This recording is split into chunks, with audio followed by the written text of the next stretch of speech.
Well,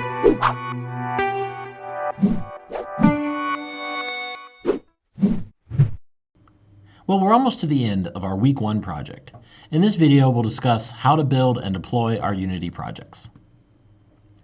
Our objectives will be to save our Unity project, set the build platform, adjust the build settings, and build the project so we're ready to deploy. So I realized I've been working for a while on my project and I haven't saved my scene recently. So it's important to continually save your scene, save your work so you don't lose things if you do have a computer freeze or crash. I mean, Unity is pretty stable, but you can never be too safe. So under the File menu, of course, I can just go ahead and say Save Scene. It's also, use the keyboard shortcuts, Command S on the Mac or Control S on Windows. I sort of habitually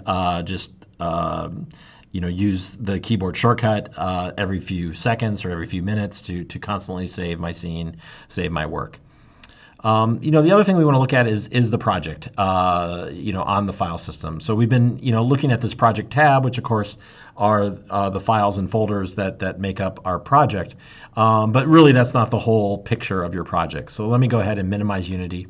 When we first started our project, we created our project folder. I've just got it right here on my desktop called the Solar System Project. Let me open that. So within the project folder are all the files and folders that make up the project. So if you want to back up your project or make a duplicate of it, you literally would just copy this entire folder. So it's not like other programs where maybe it's just a single file. It's this actual whole folder. So let's look at some of the contents of this folder. Let me go ahead and open the assets. The assets are actually all of your game assets that we've been working with. So you can see the materials. If I open that, you can see there's the earth material.mat, the moon material.mat, and so forth. These are the actual files that we saw in Unity. If I go ahead and reopen the Unity window here, you can see, once again, all of those same files and folders.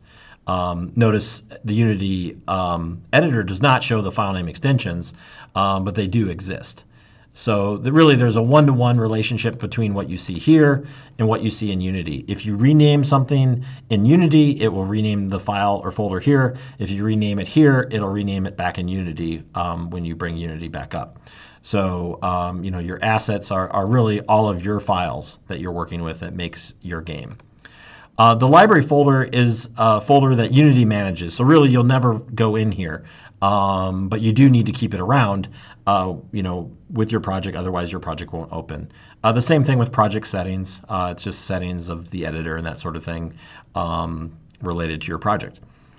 The temp folder is something that only exists while Unity is open, or the project is open in Unity. If I bring Unity back up and quit, you'll see that folder goes away. So if you are making backups or if you're uploading your project, I do recommend quitting Unity first so it doesn't keep that temp folder around. It doesn't hurt, it's just extra data that you don't need to keep around because every time you relaunch Unity, it will recreate that temp folder. So let me go ahead and bring up Unity once again and open my project. And we want to talk a little bit about building for deploying now. So we've just looked at our project folder. That's what we would want to keep if we want to go back into the Unity editor and continue to edit our project. But if we actually want to distribute our game to somebody else, we're not going to give them our Unity project typically, unless they're another game developer. We want to give them a deployed version, a build version of our project. So back here in Unity, let me go to the File menu and select Build Settings. And this brings up the build settings for the project.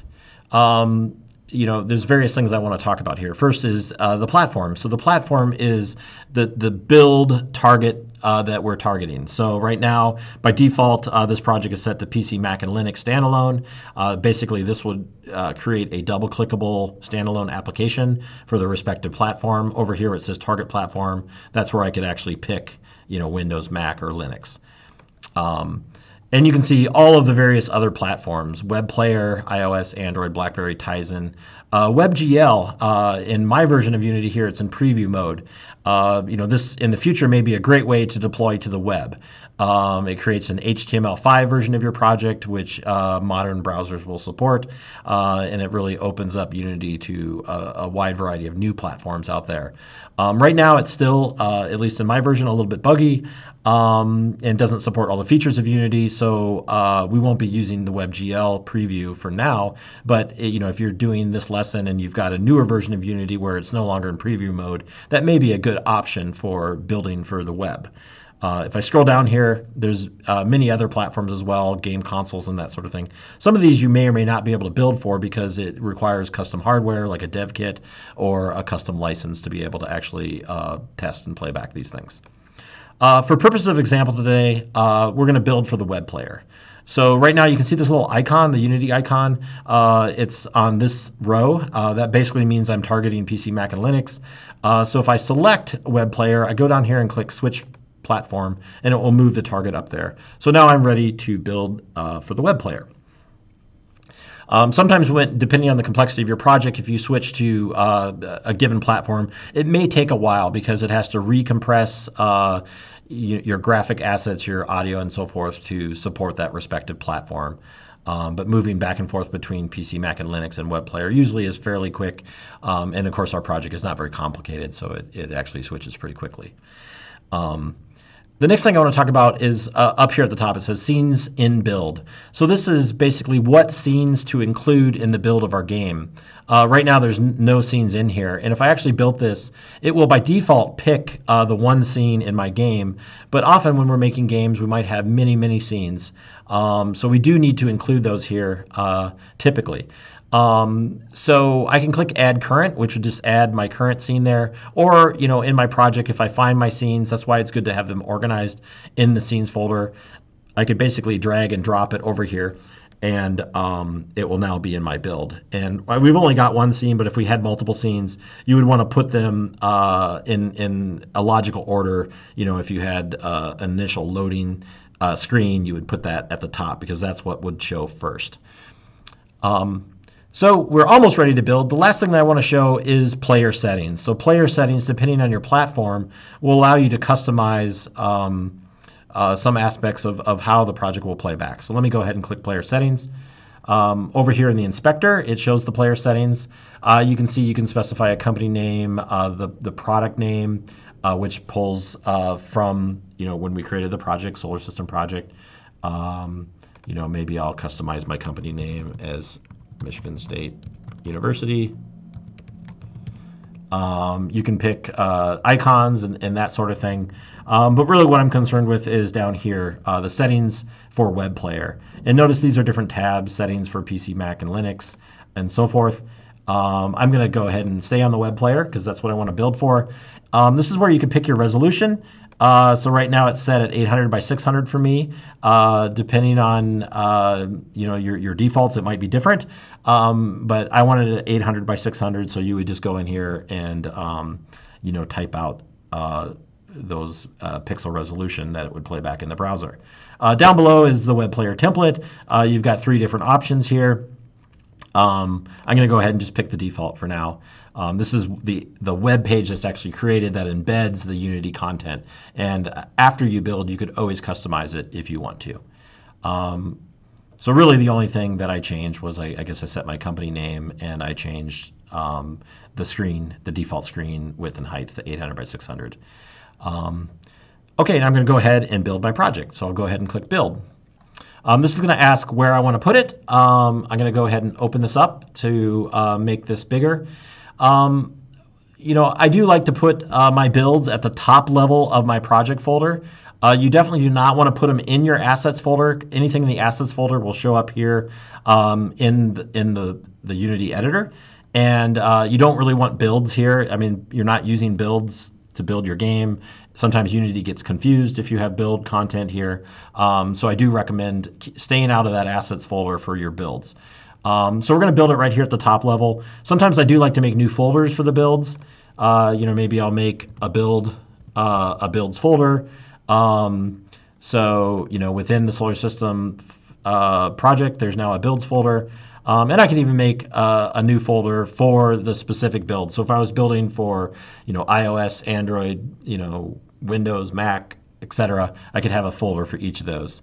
So just part of, maybe good practices. So I'm going to go ahead and make a web player folder. So within the web player folder, I want to save my project as Solar System. And go ahead and hit save. So depending on the complexity of your project, the build may take a little while. This is a pretty simple project, so it builds relatively quickly. And it succeeded, and will show my build here. So once again, if I just close this, you can see in my project folder, I've got the builds folder. Within there is a web player, and then it created a folder for that build. So within that folder, really what the build did is it created two files. It created an HTML file and a .unity 3D file. The HTML file is what is actually opened in your web browser, and then that links to the .unity 3D file. So I'm going to go ahead and open this. You would need to pick a browser that supports the Unity web player, and when you installed Unity, it installs the web player by default with that. Of course, you can just, if you're not a game developer, you may have installed the Unity web player directly. So I'm going to go ahead and you could double click this if it's your default browser, or you could right click and open with whatever browser you want. I'm going to go ahead and open this in Safari. And bring this up so you can see it. So here we are. We've got our game perfectly functional. I can, click on things, click on the moon, click on the mini map, and our Unity project is ready for deploying to the web. The background is essentially the template that we chose. All of this text is part of that HTML document. Let me go ahead and close this. So everything that you see there is part of this document. So if you are a web developer or have web development tools, you can, of course, edit this document. I'm going to right click on it and open it with Dreamweaver, which I happen to have on my computer. But you can use any editor, even just a text editor, if you do know a little bit of HTML. So here in Dreamweaver, you can see, here's the title. I could, for example, delete the Unity web player part of that and just make it the title of my project. At the bottom where it says created with Unity, I could change that and say something like, created by, Brian Wynn as sake of example, and then go ahead and save that. You don't have to edit this document. I'm just showing that it is possible to edit this document. So, just a couple other things. Sometimes you don't want to use the same file names that are here. So, if you're uploading to a web server, at the top level of a folder, typically you create a file called index.html or default.html rather than something like solarsystem.html. So I can rename this file to index.html. Just realize that you can't directly well, you can, but it will break things. You can't rename the .unity 3D file because the HTML file actually links to that Unity 3D file. So if you change this file and didn't edit the HTML, it would break the connection. So when you would open up the HTML, it wouldn't be able to link properly to the game. So if you did want to change the name of this file, you'd have to go into the HTML code and change that link accordingly. But often, you might name it properly when you first build it, and then just change the HTML file to be ready for deployment. In the last video, we'll discuss how to finish up your project and submit it for peer review.